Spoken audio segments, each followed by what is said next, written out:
महिला दोस्तों नदी में बह रही है। महिला जैसे ही हाथ ऊपर करती है तो वो दोबारा उसका सर पानी में चला जाता है और बस उसे देखकर ऐसा लग रहा है कि इस पर कितनी भीड़ पड़ रही होगी। उसी नदी के किनारे दो साधु बैठे होते हैं, जिनमें से एक गुरु होता है और एक शिष्य होता है। अब गुरु शिष्य जब उस महिला को देखता है तो वो कहता है कि गुरु जी, इस महिला पर कितनी भारी भीड़ पड़ रही होगी। अगर मुझे तैरना आता तो मैं जरूर इस महिला को बचाता। अब यहाँ पर गुरु इस बात को सुनता है और दोस्तों गुरु पर तैरना आता है और वो नदी में कूद जाता है। नदी में कूदने के बाद उस महिला के कपड़ों को पकड़कर वो नदी की तरफ खींच लाता है, किनारे की तरफ। किनारे की तरफ जैसे ही महिला आती है तो किनारे पर उसको सीधा करता है तो देखता है और एकदम चौंक जाता है, क्योंकि जिस महिला को वो नदी से बचा कर लाया है वो कोई और नहीं, उसी की वो पत्नी है जो 3 साल पहले इस गुरुजी को छोड़कर डिवोर्स देकर इससे अलग हो जाती है। दोस्तों आखिर ऐसी परिस्थिति क्या हुई होगी जो एक व्यक्ति यहाँ पर साधु वेश रख लेता है, संन्यास में आ जाता है और एक महिला जिसको 3 साल पहले छोड़कर चली गई थी उस गुरुजी को, वो नदी में डूबती हुई मिलती है। अगर आपको ये सारी बातें जाननी है तो वीडियो को आगे देखना होगा। चलिए कहानी की तरफ चलते हैं। ये कहानियां काफी प्रेरणादायक होती हैं और ये हमारे जीवन को बदलने की ताकत रखती हैं। कहानी बुलंदशहर के एक अनूप शहर की है, जहां पर एक लड़का रहता है सुंदर। सुंदर के घर में उसकी एक बीमार माँ है और सुंदर बहुत ही अच्छा लड़का है और इसकी पत्नी है, पत्नी का नाम विनीता होता है। दोस्तों सुंदर 12,000 की नौकरी किया करता है कंपनी में और अपने माँ और अपनी पत्नी का बहुत ध्यान रखता है और हर चीज की उनकी पूर्ति करता है जो एक पत्नी के लिए या एक माँ के लिए जरूरी होती हैं। समय निकलता है। सुंदर की पत्नी जैसे ही उसके जीवन में अभी अभी आई है, दोनों की अभी अभी शादी हुई है। शादी के बाद एकदम से नहीं पता पड़ता कि हमारा जीवन साथी कैसा है, लेकिन जैसे ही धीरे धीरे वक्त निकलता है तो एक दूसरे के बारे में सभी खूबियां या खामियों को हम जान लेते हैं। दोस्तों शादी को कुछ दिन हो जाते हैं तो सुंदर को अपनी पत्नी के बारे में एक बात बहुत पता चलती है। वो बात होती है कि दरअसल जो पत्नी है ना सुंदर की, वो थोड़ी सी लालची और वो हमेशा टिप टॉप बनकर रहना चाहती थी। अमीर होने का उसका ख्याल था और वो हमेशा चाहती थी कि मुझे तो ऐसा पति मिलना चाहिए था कि जो मेरे ऊपर पैसे उड़ाए। अब सुंदर कहाँ 12,000 कमाने वाला और पत्नी ख्वाब देखती करोड़पतियों के, तो कितने दिन ये रिश्ता टिक पाता, अब ये आगे पता चलेगा। दोस्तों एक दिन इस विनीता की माँ का फोन आता है। विनीता की माँ कहती है कि बेटी, तुम्हारे मामा की लड़की की शादी है और तुम्हें उस शादी में आना है। और विनीता की जो माँ थी वो भी एक ऐसी महिला थी जैसी उसकी बेटी थी। सेम दोनों एक जैसी थी, हूबहू बिल्कुल। वो उससे ऊपर थी और वो उससे ऊपर थी। अब विनीता की माँ कहती है कि बेटी इतने जेवर गहने पहनकर आना जो सभी लोग कहें कि मेरी बेटी एक अमीर घर में है, मेरी विनीता बहुत अमीर घर में है। अब दोस्तों यह बात होती है तो विनीता के पास इतने जेवर गहने होते नहीं हैं। अब विनीता अपने पति से कहती है कि तुम्हें मुझे जेवर गहने देने होंगे। अब विनीता का पति जिसका नाम सुंदर होता है वो कहता है कि मैं तुम्हें जेवर कहाँ से ला कर दूं, तुम्हारी शादी हुई है उसी हिसाब से हम रह रहे हैं, मेरी 12,000 सैलरी है तो उसमें गहने का कहाँ से हो जाएगा। ये अपनी पत्नी को बातें समझाता है। पत्नी बातें बिल्कुल भी नहीं समझती है और एक जिद पर अड़ जाती है कि नहीं, मुझे तो गहने चाहिए, मेरी तो पर्सनैलिटी खराब हो जाएगी, मेरा मान सम्मान गिर जाएगा अगर मामा के वहां पता नहीं चला कि मेरे पास इतना पैसा है।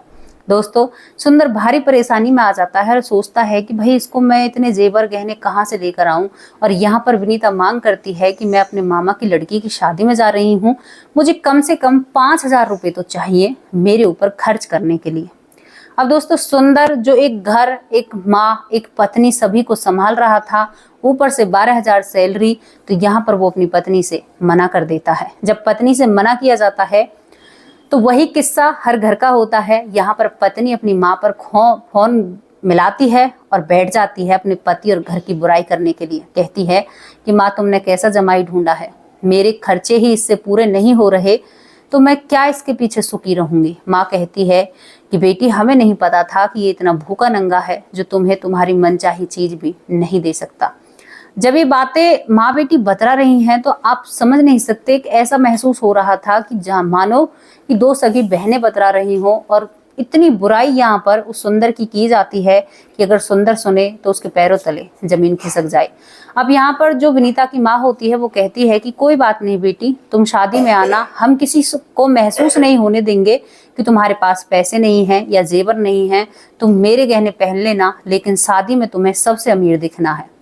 अब दोस्तों शाम को सुंदर अपनी नौकरी से घर आता है, पत्नी के पास आता है और वो किसी से ब्याज पर 5,000 रुपए लेकर आया था और वो अपनी पत्नी के हाथों में रख देता है। पत्नी से कहता है कि लो, मैं ये पैसे ब्याज पर लेकर आया हूँ, लेकिन मेरे लिए सबसे ज्यादा जरूरी तुम्हारी खुशी है। और जो यहाँ पर विनीता की सास थी वो एक बहुत अच्छी और भली औरत थी, वो कभी भी अपने बेटे बहू के बीच में नहीं बोला करती थी, लेकिन दोस्तों वो महिला काफी बीमार रहा करती। अब यहाँ पर वो पत्नी उन पैसों को लेकर उस मामा की लड़की की शादी में पहुंच जाती है। सुंदर कहता है कि मैं शादी वाले दिन ही आ जाऊंगा, और वहां पर जब विनीता अपने मामा की लड़की की शादी में जाती है तो बन ठन के तैयार हो जाती है। उधर शाम को विनीता का पति भी उस शादी में पहुंच जाता है, सुंदर, और वहां पर जब अपनी पत्नी को देखता है तो काफी महंगे कपड़े उसने पहन रखे हैं, अपनी माँ के जेवरों से लदी हुई है, और मतलब उसने जो अमीरी का उसे दिखाना था ना, वो उसने उस शादी में दोस्तों बखूबी दिखा रखा था। अब सुंदर जैसे ही अपनी पत्नी के पास जाता है तो पत्नी उसको छोड़कर दूसरी तरफ चली जाती है। सुंदर सोचता है कि कोई बात नहीं, अपने परिवार में एंजॉय करना चाहती है, तो सुंदर और दोस्तों से बात करने लगता है, रिश्तेदारों से बात करता है। ज़्यादा खास जान पहचान नहीं होती है तो एक तरफ खड़ा भी हो जाता है और ज़्यादा बातें भी किसी से नहीं हो पाती हैं। अब दोस्तों शादी समाप्त हो जाती है।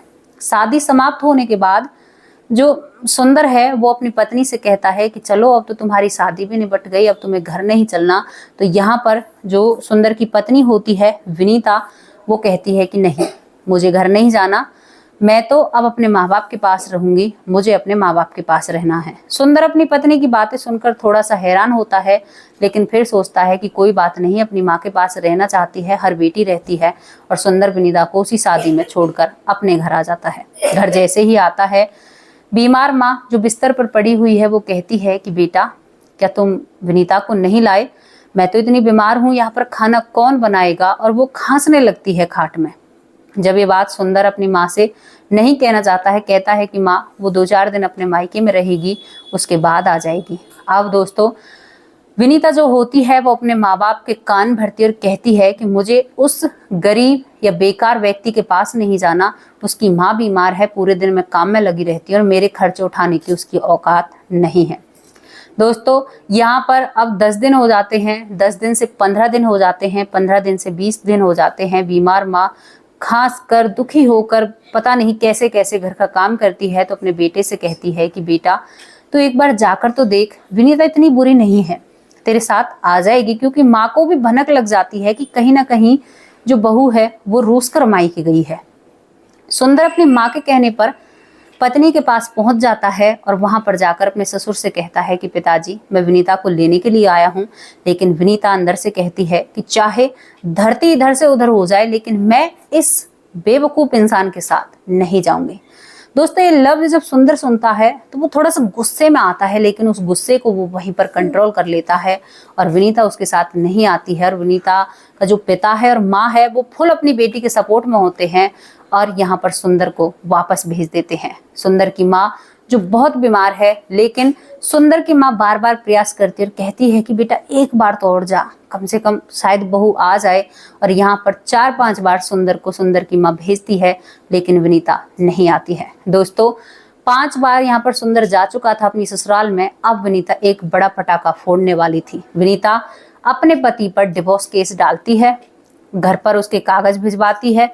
जैसे ही विनीता के पति सुंदर को ये बातें पता चलती हैं, उसके पास एक नोटिस आता है, तो वो मतलब उस कागज को दबाता चला जाता है, उसकी मुट्ठियां भिसने लगती हैं, लेकिन बीमार माँ को एहसास नहीं कराना चाहता है। दोस्तों यहाँ पर सुंदर का डिवोर्स केस चलता है। पहली बात, उसकी माँ बीमार है, माँ की देखरेख करना। दूसरा, वो पत्नी जिससे वो जान छिड़कता था, जिसके लिए ब्याज पर पैसे लिए थे, वो पत्नी भी छोड़कर जाने के लिए तैयार है। तो यहाँ पर सुंदर कई चीज़ों से जूझता है, लेकिन 2 साल चलने के बाद दोस्तों उनका केस खत्म हो जाता है और यहाँ पर विनीता सुंदर से डिवोर्स ले लेती है। विनीता अपने पति से अलग हो जाती है। उधर जैसे ही बहू अलग होने की खबर इस सुंदर की माँ के कानों में पड़ती है, क्योंकि वो अपनी बहू के जाने के दुख में वो बुजुर्ग महिला खाट में टिक जाती है और बस यही कहती है कि बेटा तेरा घर बस जाए तो मुझे चैन आए और मैं चैन से ऊपर जा सकती हूँ। लेकिन दोस्तों जब पता चलता है कि अब ये दोनों कभी एक नहीं हो सकते, तो यहाँ पर सुंदर की माँ भी भगवान को प्यारी हो जाती है। जब सुंदर की माँ चली जाती है, पत्नी छोड़कर चली जाती है, तो अब सुंदर के पास कोई भी विकल्प नहीं था। वो हमेशा सोचता है कि कोई भी जिंदगी में अब जीवन में अपना नहीं है, बस अगर भगवान से डोर लगाई जाए तो जिंदगी हमारी हो सकती है, प्रभु से मेल करना है। तो सुंदर यहाँ पर वैराग्य ले लेता है। वैराग्य लेने के बाद कई संतों की छत्र छाया में रहता है, तपस्या करता है, भगवान का नाम लेता है, क्योंकि घर में तो कुछ रहा नहीं। वो घर अब छूट जाता है, वो गलियां छूट जाती हैं और सुंदर अब और ही दुनिया में जीने लगता है। दोस्तों पत्नी को डिवोर्स दिए 3 साल हो जाते हैं। अब सुंदर इतना काबिल और इतना अच्छा संत बन चुका था, उसके अंदर की सारी बुराई जो थोड़ी बहुत भी थी वो भी निकल जाती हैं और सुंदर एक बहुत अच्छा संत बन जाता है। संत बनने के बाद सुंदर के पास शिष्य आने लगते हैं। अपने शिष्यों को वो उन लोगों को भी वो राह बताता है कि हमें भगवान की प्राप्ति कैसे होगी, क्या होगी। अब सुंदर किसी आश्रम में भी नहीं रहता है, अब वो गंगा के किनारे बैठकर तपस्या करना चाहता है। अब उस दिन वो सुंदर अपने शिष्य के साथ कुटिया से निकलकर गंगा के किनारे ही उन लोगों की कुटिया होती है, थोड़ी दूर आकर वो दोनों जने एकांत में बैठकर भजन कर रहे थे। उधर जो इसकी पत्नी है सुंदर की, विनीता, वो अपनी माँ के साथ जो दशहरा होता है, ये दोस्तों जून के महीने में आता है अगर अंग्रेजी महीने में बताऊं, और वैसे ये जेठ में आता है। जेठ जो महीना होता है इसमें एक दशहरे का नहान होता है, उसमें बहुत लोग महत्व के लिए नदियों में नहाया करते हैं। तो वो अपनी माँ के साथ नदी में नहाने के लिए आई थी, गंगा नदी में, और वहां पर वो एकदम से उसका ऐसा कुछ बनता है, हालांकि इतना पानी नदी में नहीं था, लेकिन वो बीच नदी में पहुंच जाती है किसी तरह और बहती चली जाती है। उधर वह दोनों जने अपनी भक्ति में लीन थे, तभी सुंदर अपनी पत्नी को बचाता है। देखकर वो भी हैरान हो जाती है। और यहाँ पर जो सुंदर की पत्नी होती है विनीता, जैसे ही उसको नदी से निकाला जाता है तो शिष्य कहता है कि गुरुजी इसको हमें होश में करना होगा, इसके पेट में बहुत पानी जा चुका है। तो सुंदर अब भी अपनी पत्नी को उस तरह से नहीं छूता है जिस तरह से एक पति पत्नी को छूता है। दोस्तों एक हाथ पकड़कर अपने शिष्य पर उसके पैर पकड़वाता है और वहां पर एक पत्थर होता है, जिस पत्थर पर अपनी पत्नी को उल्टा लुटा देता है। वो उसके शरीर को हाथ तक नहीं लगाता, वो इतना भक्ति में लीन हो चुका था। अब दोस्तों उसके बाद क्या होता है कि जैसे ही वो महिला होश में आती है, विनीता होश में आने के बाद वो देखती है कि जो मेरे सामने संत हैं वो मेरे पति जैसे लग रहे हैं। तो वो दोबारा अपनी आंखें बंद कर लेती है। वो कहती है कि नहीं नहीं, मेरा वहम है, वो यहाँ पर कैसे आ सकता है, क्योंकि जब थोड़ी सी झलक देखती है तो उसे सुंदर दिखाई देता है। दोबारा आंखें खोलती है तो वो सुंदर ही होता है। अब दोस्तों विनीता जो नदी में बह रही थी और जिसने उसकी जान बचाई है, अब उसके लिए वही भगवान है। और यहाँ पर विनीता अपने पति के चरण पकड़ लेती और कहती है कि तुम तो इतना भक्ति में आगे निकल गए और मैं इस दुनिया के झमेले में रह गई, क्या तुम मुझे माफ नहीं कर सकते। तो यहाँ पर जो सुंदर होता है कहता है कि मेरे पैरों को हाथ लगाने की जरूरत नहीं है, अब मैं वो सुंदर नहीं रहा जो तुम मुझे समझ रही है। मैं एक साधु हूँ और साधु की ही तरह रहूंगा, तुम मुझसे दूर रह सकती हो। दोस्तों विनीता पैर पकड़ लेती और कहती है कि 3 साल मुझे तुमसे अलग हो गए हैं, लेकिन आज तक मैंने किसी पराये मर्द की तरफ आंख उठाकर भी नहीं देखा है। मुझसे गलतियां हो गई कुछ माँ के बहकावे में, और मैं यहाँ पर तुम्हारी पत्नी बनकर नहीं रहना चाहती। मैं भी तुम्हारी तरह भगवान को प्राप्त करना चाहती हूँ। मेरा भी इस दुनिया से मोह उठ चुका है। दोस्तों क्योंकि डिवोर्स के बाद इस विनीता को पता चलता है कि अपने लोग कितने ज़रूरी हैं, कि मतलब अपना घर कितना ज़रूरी होता है, क्योंकि माँ बेटी की भी अनबन होने लगती है जब एक बेटी डिवोर्स लेकर घर आकर रह जाती है। अक्सर हमने कई मामलों में देखा है जो लड़कियां डिवोर्स लेकर घर आती हैं, जो पहले बहुत प्यार से रहती हैं, लेकिन बाद में उन लोगों में भी लड़ाइयाँ होनी शुरू हो जाती हैं। दोस्तों यहाँ पर बिल्कुल भी जो ये सुंदर है बिल्कुल भी मानने के लिए तैयार नहीं होता कि नहीं, मैं तुम्हें नहीं रख सकता, मैं अब उस चीज में नहीं हूँ, गृहस्थ आश्रम से मैं बहुत दूर जा चुका हूँ।